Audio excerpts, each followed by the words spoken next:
Good evening.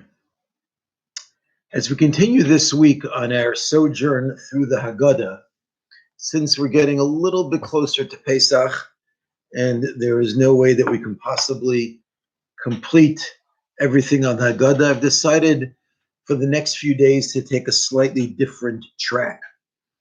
And that is, I want to focus probably every evening this week on the Ten Makkos, on the 10 plagues that came upon Mitzrayim. And the approach that I'm planning to take is one that's a bit of a Kabbalistic spin on understanding the Ten Makkos. And I drew from a number of sources, but to be honest, at the end of the day, what I'm going to share with you are really my own ideas. I really could not find anybody who put together, at least in a way that I could understand, a comprehensive approach to all of the Ten Makkos. So I did a little bit of borrowing from here and borrowing from there, especially like, for example, when it came to Keenan, there was almost nothing for me to draw from, and tried to put together something that would be a Dover Hashovel Chol Nefesh, meaning I'm going to try to explain matters in a way that even if you're not familiar with Kabbalistic concepts, that you'll be able to grasp and understand what you're talking about. And actually, for that purpose, I'm going to give a little bit of an introduction. The idea of the 10 spheros are the 10 basic spiritual building blocks of existence from a Kabbalistic perspective. And as we go through the 10 Makkos, I'll be explaining each one of the spheros as we go along. But we find these spheros manifesting themselves in a number of certain very fundamental ways in Chumash. First of all, when Hashem created the world, he did so with Asora Ma'amoros, 10 sayings. And essentially what that means is, from a Kabbalistic perspective, that he built those 10 spiritual building blocks one after another in order to create the world. Unfortunately, because there were only ma'amoros, they were statements. Okay, when you use the word Amar, right, Vayomer Moshe, for example, that indicates saying without there being a recipient. If you're speaking to another person, the word you would use is daber. So Amar just means you said words with nobody on the other side to receive those words. And again, from a Kabbalistic perspective, it's the relationship, the giving from one to another, that creates a strong reality. If you just have somebody giving but no recipient on the other end, that creates an extremely weak system. And actually, the 10 Ma'amoros, those 10 statements, are compared in Kabbalistic thought as if they're just one on top of the other, all the way down, 1 through 10. If you're maybe familiar, if you've ever seen one of those pictures of like the Lurianic system of Kabbalah, in which you see the 10 spheros with lines running back and forth from one to another, that's already when they're in relationship with another. But the 10 spheros, after the creation of the world, they were not in relationship, they were not connected one with the other whatsoever. And that, in Kabbalistic terms, it's referred to as Reshus Harabim, as if you're in a public space. Many of us nowadays have forgotten what it's like to be in a public space. But the idea is, in a public space, you may have many people there, but everybody just walking down the street, they're walking past each other, they're not connecting to each other, and they're not relating to each other any way whatsoever.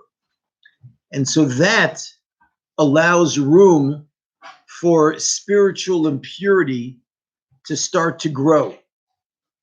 And the nation that epitomized that spiritual impurity was the nation of Mitzrayim. They symbolized in the times of the Chumash the ultimate impurity that existed in the world. And therefore, in order to rectify the world, the first thing that Hashem needed to do was to bring Ten Makkos, 10 plagues, 10 acts to rectify each one of those 10 spheros.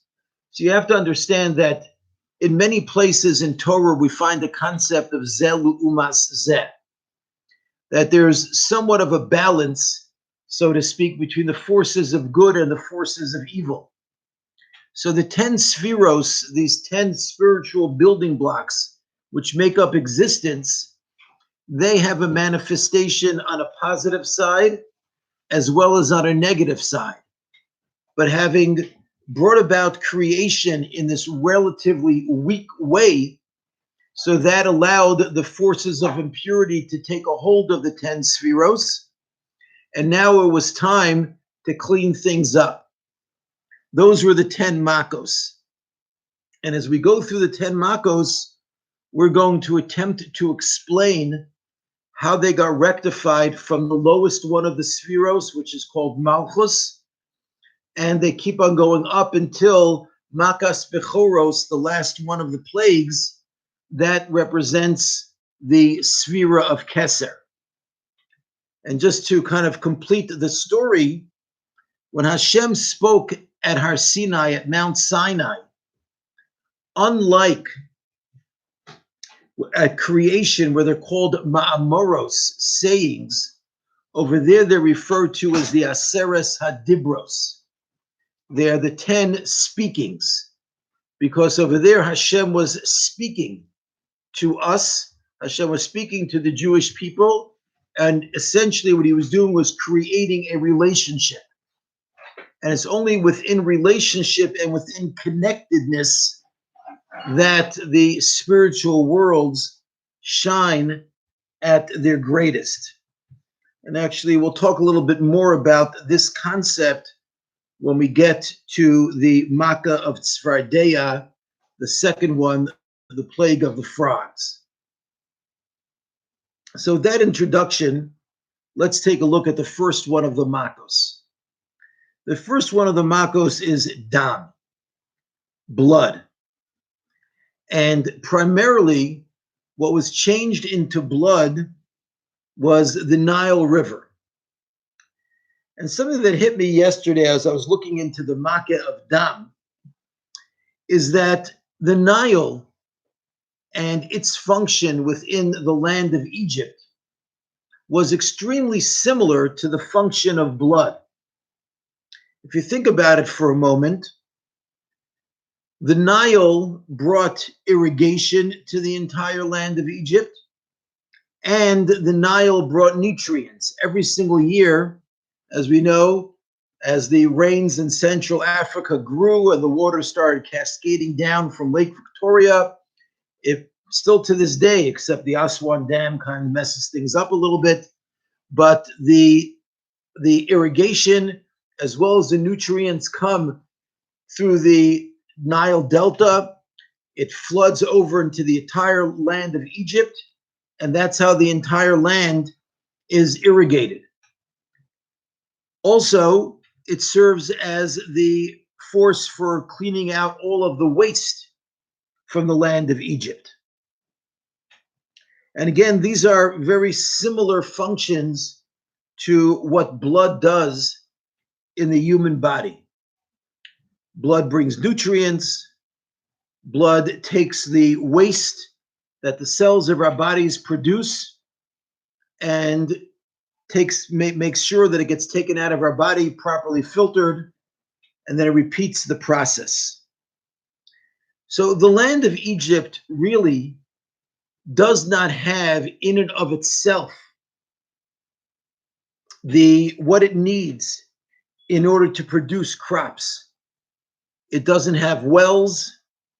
It doesn't have natural streams flowing through the land.